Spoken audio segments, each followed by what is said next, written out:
Olá, olá, olá, muito bom dia. Hoje é 22 de agosto, 15 para as 5 da madrugada.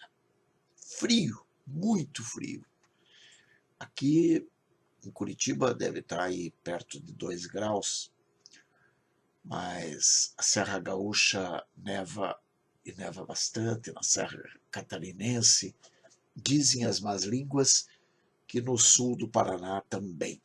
Não sei bem se não estou no sul do Paraná, acho até que não estou bem no sul do Paraná, mas aqui também está muito frio, muito frio.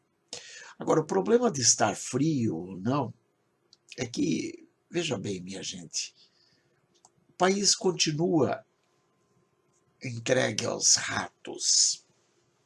Nós até tentamos várias vezes já ao longo dos últimos 40 anos, a gente vem tentando acertar, vota aqui, vota ali, bota um canalha aqui, dali a pouco vai lá, cansa daquele canalha, elege outro e a gente sempre errando,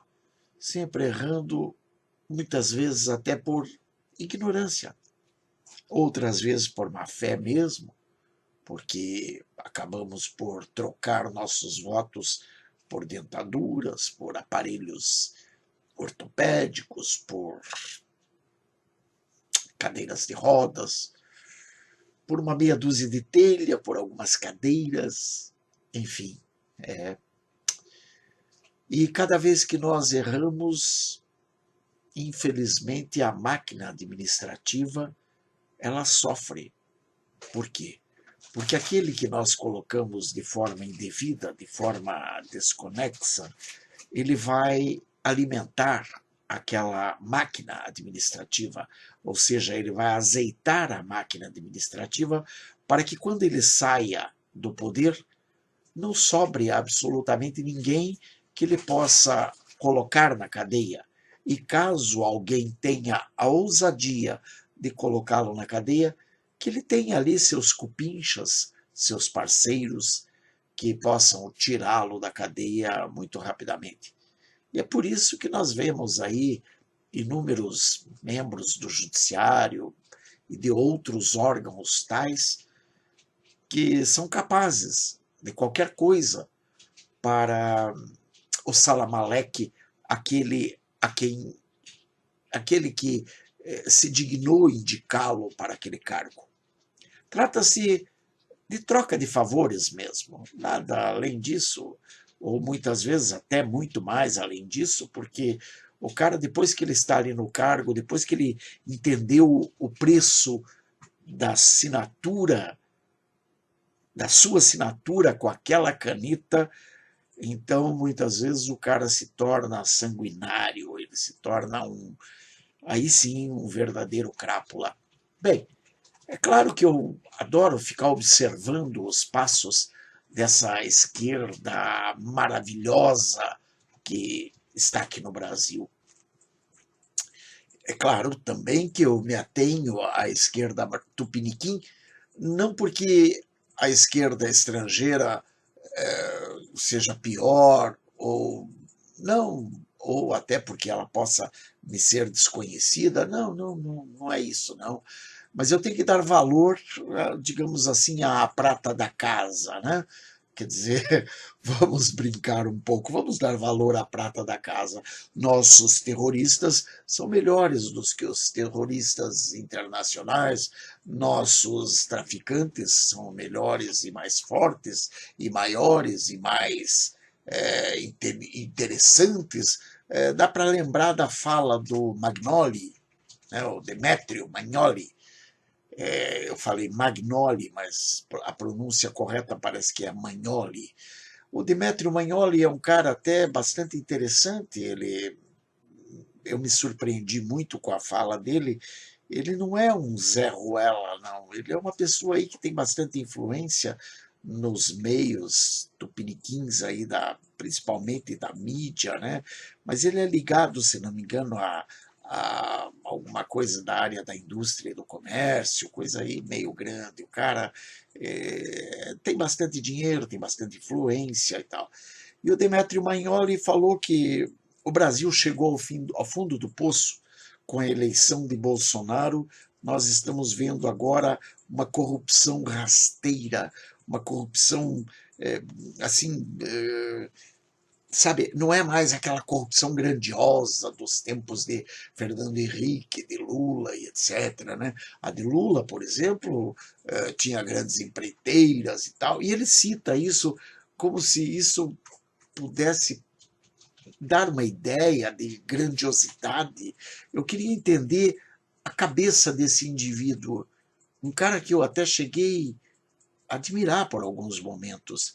Eu simplesmente parei e pensei, meu Deus do céu, se isso é o que eu admiro, eu imagino o que é que eu estava passando para os meus filhos, para os meus netos, para as pessoas que estavam à minha volta, porque a gente chegou a admirar um tal de Sérgio Moro, ou Sérgio Moro, né? E a gente percebeu que também é outro que se desintegrou, né? Puxa vida, e tantos outros, o próprio Fernando Henrique Cardoso, um cara que estudou na Sorbonne, nossa, aquela coisa maravilhosa, um cara que tinha assim muita classe, muito gabarito e etc. E no fim ele vem para mostrar para a gente o quanto o estudo pode levar um homem a ser mais canalha que os canalhas. Porque um canalha sem estudo você pode até alegar, não, mas é um ignorante e tal. Agora, um canalha estudado, você, puxa vida, você. Deus que me perdoe. Bom, é bom nem falar muito, porque senão daqui a pouco eu vou acabar falando é besteira. Pois então, e assim que vira e mexe para todo lado que se olhe, encontra-se algum exemplar do pássaro de tão pobre plumagem que nos remete à esquerdalha tupiniquim. Apesar dos inúmeros casos que eu poderia utilizar no meu quadro, Boulos, Maria do Rosário, Jacques Wagner, Zé Dirceu, Marilena Chauí, Haddad e inúmeras outras espécimes, nem um pouco raras, mas eu vou me ater ao caso mais recente, que é o presidente da OAB. O presidente da OAB, minha gente. É algo interessante, porque a OAB, inclusive, ela tem uma história por trás dela, que o Collor de Mello, de uma canetada, ele desestruturou a OAB. E até onde me consta, por alguns meios que eu andei vasculhando na internet e tal, não tenho grandes conhecimentos, eu vi que a OAB ela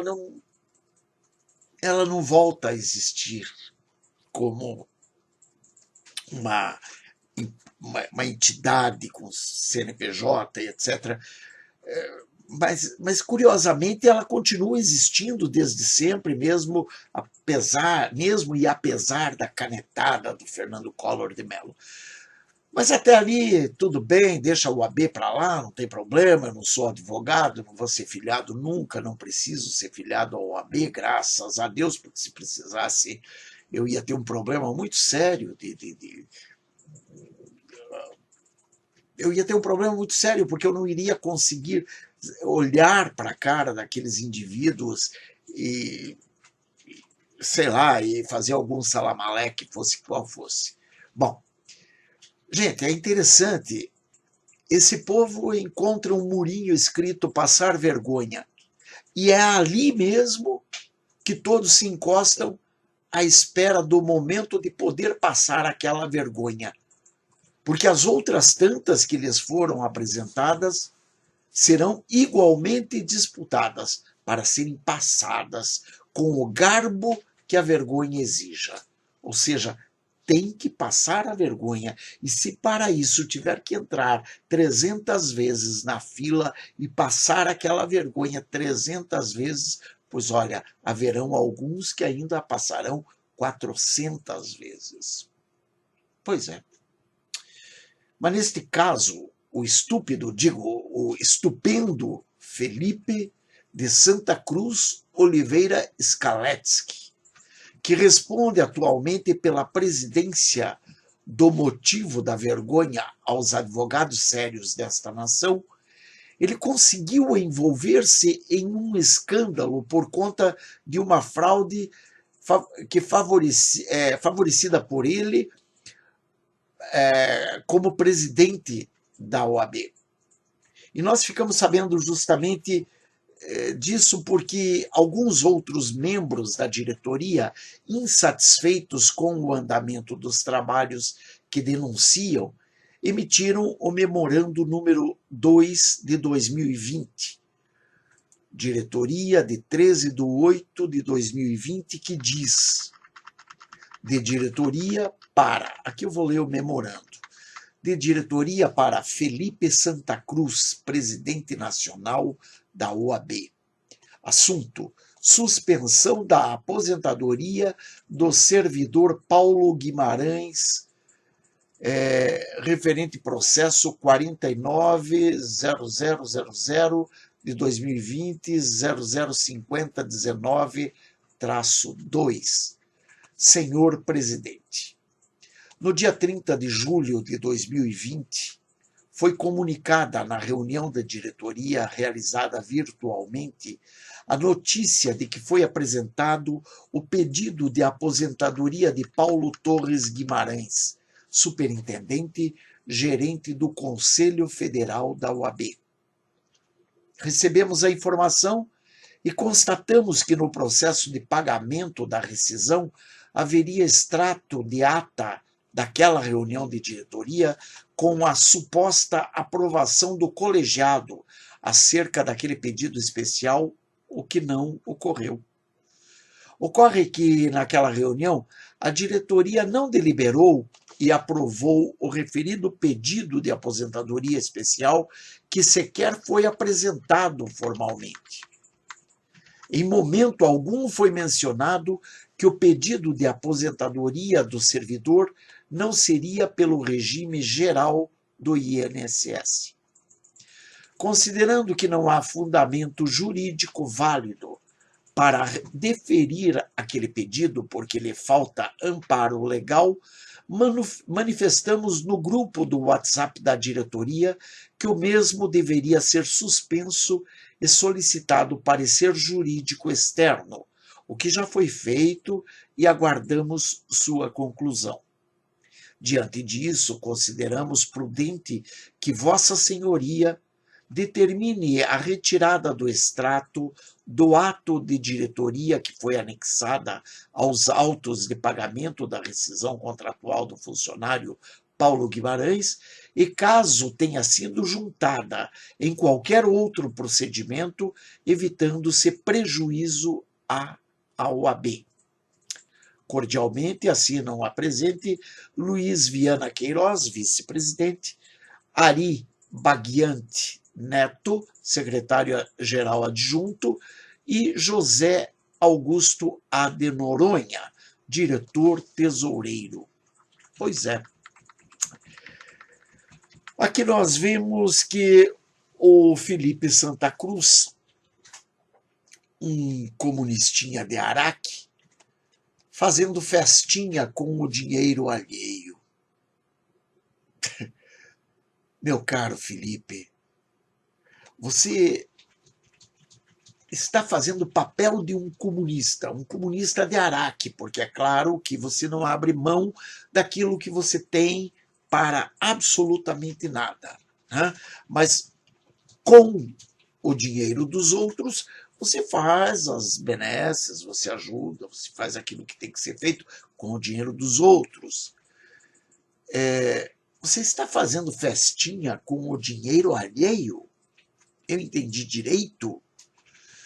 Beneficiando a quem pode te afundar, inclusive, né? Porque, veja bem, eu não creio que você tenha ajudado esse tal, acho que é José Guimarães, deixa eu ver se é isso mesmo o nome do infeliz. Eu não creio que você tenha ajudado esse Paulo Guimarães nessa aposentadoria, porque a tua benevolência voe tão alto. Não. Eu creio até que esse Paulo Guimarães Eu creio que seria bastante. Paulo Torres Guimarães, eu creio até que seria muito interessante. O Brasil gostaria, e o Brasil inteiro pode estar doido de vontade de saber o que é que está por trás dessa tal aposentadoria desse tal Paulo Torres Guimarães. Será que pode ter na pontinha da língua dele alguma coisa que ele possa, digamos, escorregar para contar a alguém? E você, Paulo Torres Guimarães, muito cuidado com os teus amiguinhos, porque a esquerda tem muito medo de arquivo vivo. E eles não gostam muito que esses arquivos vivos continuem vivos. Pode dar uma olhadinha na história, você vai ver rapidamente aí inúmeros arquivos vivos, principalmente da era PT para cá, de 1990 e alguma coisa para cá. Você já vai ver lá o caso do Celso Daniel, o caso, inúmeros outros, tem vários casos, o Toninho do PT, tem aquele caso daquele presidente de uma grande, eu não lembro o nome da empresa, mas eram vários casos, né? O que eu estou lembrando agora, o avião que caiu com ele, o próprio Teori Zavascki, por que será que ele caiu o avião dele, né? O Eduardo, aquele que foi candidato à presidência quando a Dilma disputou. Então você veja assim que é muito complicado ser arquivo vivo. Eles não gostam muito. Agora, é claro, veja bem, deve ser só impressão minha, lógico, naturavelmente. Naturavelmente. Sabe, gente, eu acho que esse país, ele realmente precisa de um choque muito forte de realidade. Talvez fosse melhor, de fato, que passássemos por uma, não essa ditadura de Araque, dos 11 ministros do STF, não, mas algo mais eficiente, porque quando passamos pelo regime militar, de 64 a 85, inclusive ainda hoje, muitos jornalistas têm todo um cuidado para falar do regime militar, primeiro porque eles têm medo dos militares, e segundo, porque eles não querem de maneira alguma dar o braço a torcer, que a leitura deles é equivocada com relação ao período. Porque aquele período não foi de ditadura. Ditadura nós estamos vivendo hoje nas mãos desses 11 que estão mandando. São 11, gente. E veja quem. Dias Toffoli, Alexandre de Moraes, Gilmar Mendes, Lewandowski, Celso de Mello, Marco Aurélio, a Rosa Weber, a Carmen Lúcia, o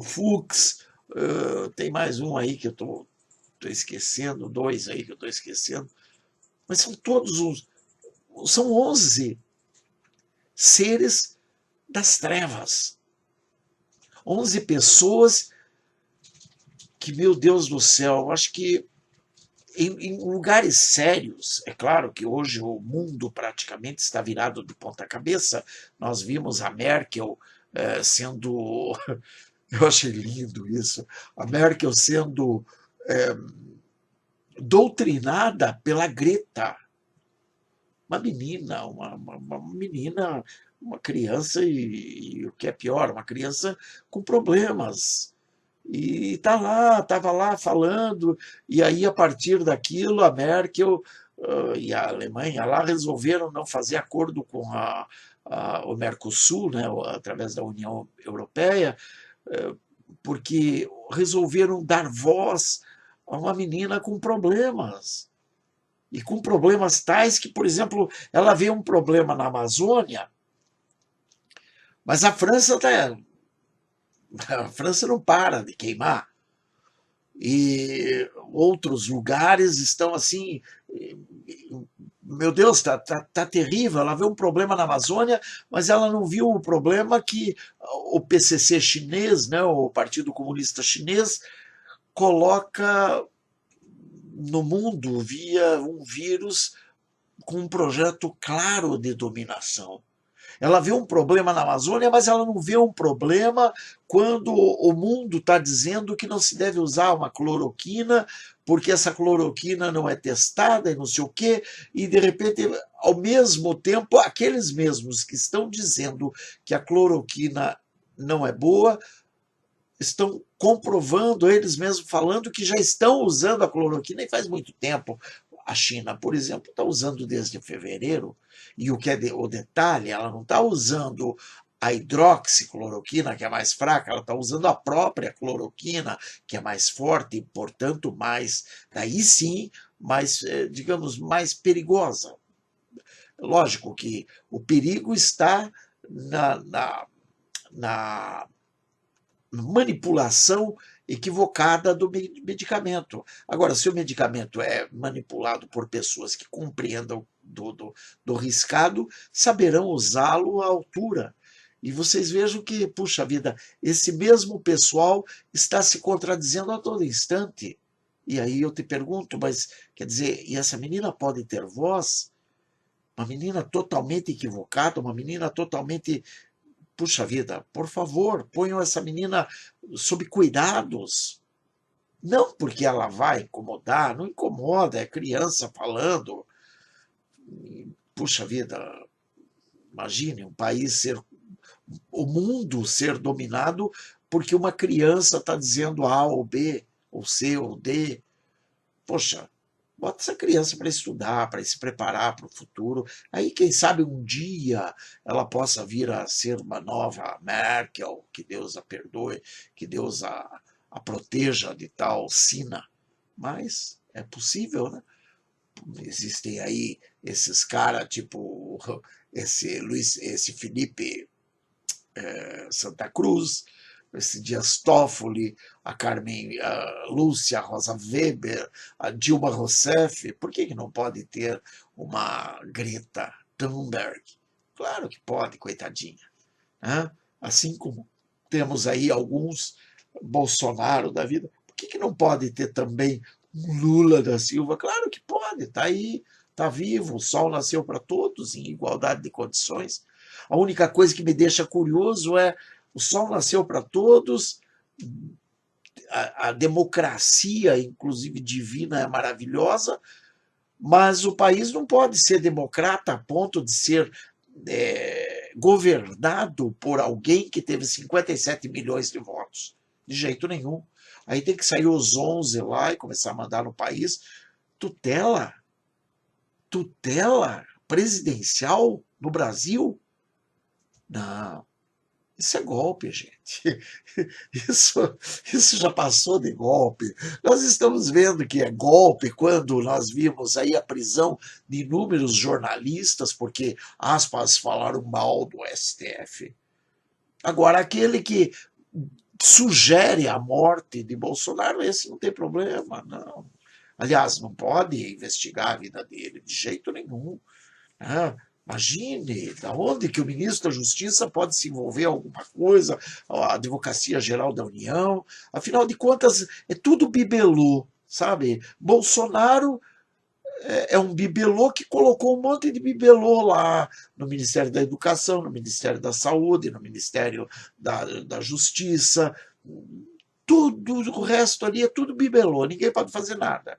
A única coisa que podem fazer é liberar dinheiro para Dória, Witzel, olha só as figuras que são consideradas ímpares, né? Que são consideradas a fina flor da inteligência. Gente, está na hora de criarmos vergonha na cara. Pense nisso. Vamos lá. Afinal de contas, a esquerda é a máquina da corrupção.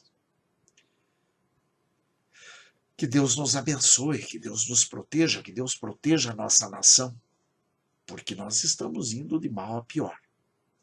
Pai nosso que estás nos céus, santificado seja o vosso nome, Venha a nós o vosso reino, seja feita a vossa vontade, assim na terra como no céu. O pão nosso de cada dia nos dai hoje, perdoai as nossas ofensas, assim como nós perdoamos a quem nos tem ofendido, e não nos deixeis cair em tentação, mas livrai-nos do mal, porque teu é o reino, o poder e a glória, agora e para sempre. Amém. Apenas para lembrar, é algo bem interessante, é bom deixar gravado, registrado. Gente, nossos advogados aqui no Brasil, eles natural que tenham que defender quem? Quem precisa. Quem precisa de defesa normalmente é quem faz alguma coisa errada até. Alguns não fazem errado e tal, acabam se envolvendo e daí tem problemas, aí precisa do advogado. Mas a grande maioria dos clientes das bancas advocatícias são pessoas que efetivamente cometeram algum delito e estão, por conta disso, com os pés na cadeia, né? E o curioso é que nós temos leis que protegem esses advogados a ponto deles não terem que nem mesmo pedir satisfação de seus clientes de onde vem o dinheiro que eles usam para pagá-los. Veja, a partir daí nós já vemos que isso é uma grande fraude. Claro, se o cara é um traficante, o dinheiro que ele usa para pagar o advogado vem da onde? Do tráfico.